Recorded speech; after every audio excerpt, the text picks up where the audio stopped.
అంత దుర్మార్గుడు అంటే ముసలాళ్ళకి ఇంటికి వచ్చి పెన్షన్ ఇస్తున్న వాళ్ళని ఆపేసి పాపం వాళ్ళని వచ్చి అక్కడ తెచ్చుకోండి ఇక్కడ తెచ్చుకోండి అని ఇబ్బంది పెడుతున్నారు. ముసలాళ్ళు ఎంతో తిట్టుకుంటున్నారు. పిల్లలకి రీఇంబర్స్మెంట్ రాలేదు, మాకు డబ్బులు పడలేదు, మాకు సర్టిఫికెట్లు రాలేదని చాలా ఇబ్బంది పడుతున్నారు. పిల్లలు జాబులకు వెళ్ళాలంటే ఈ సర్టిఫికెట్లు ఉంటేనే కానీ రావంటున్నారు. కానీ డబ్బు కడతాడు వస్తుంది అని ఆశపడి ఉన్న వాళ్ళ పిల్లలు చాలా ఇబ్బందులు పడుతున్నారు. ఈ చంద్రబాబు నాయుడు అన్ని అబద్ధాలు కోరే విషయంలో కానీ మంచి విషయం అయితే చేసింది లేదు ఇంతవరకు. వాడి విధానం ఇంతవరకు వాళ్ళని పెంచుకోవడమే తప్ప మనలాంటి పేదల్ని చూడాలన్న ఆశయం అయితే చంద్రబాబు నాయుడుకు లేదు. దానికి తోడు ఇలా ఈ ముగ్గురు వేసుకొని వచ్చి మనల్ని ఇబ్బంది పెడుతున్నాడు. అది అందరూ తెలుసుకోవాలని ప్రతి మహిళ ప్రతి స్త్రీ కూడా అసలు మగవాళ్ళు కూడా అసలు మన మగవాళ్ళైనా ఆడవాళ్ళమైనా ఆడి వల్ల ఎంత ఇబ్బంది పడ్డామో ఎంత చేసామో. ఒక్క రాష్ట్రాన్ని అంటే ఒక్క ఊరేనా మనకుంది హైదరాబాద్ అయినా ఒక్క హైదరాబాద్ ని ఇంప్లిమెంట్ చేసేస్తే మొత్తం అందరము ఇదైపోయామా కాదు కదా. ఇవాళ హైదరాబాద్ ఒక్కటే అయిపోవడం వలన మనం అందరము ఇబ్బందులు పడుతున్నాంగా. చంద్రబాబు నాయుడు చేసిన తప్పల్లా ఏంటంటే ఒక్క దగ్గరే చేయడం వలన మనం ఇబ్బంది పడుతున్నాం.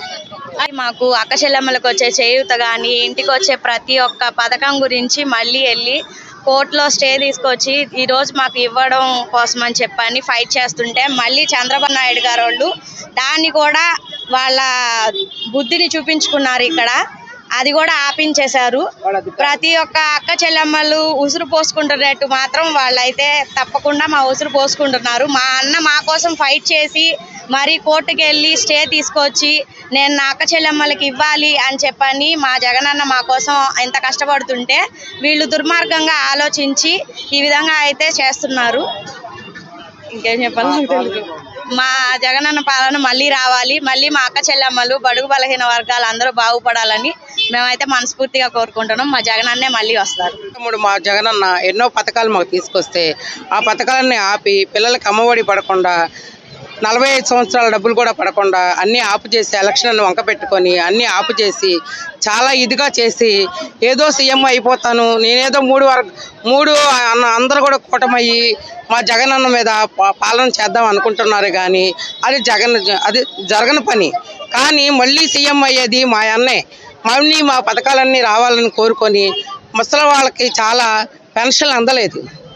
ఆయన చేసే అరాజాలకి ముసలి వాళ్ళు చాలామంది బాధపడుతున్నారు. వాళ్ళు మేము ఇంటికి వెళ్తే మాకు పెన్షన్ అందలేదమ్మా, మా అబ్బాయి ఈ నెల మాకు డబ్బులు పంపిస్తాడని చెప్పి జగనన్న చూస్తున్నామమ్మా ఎదురు.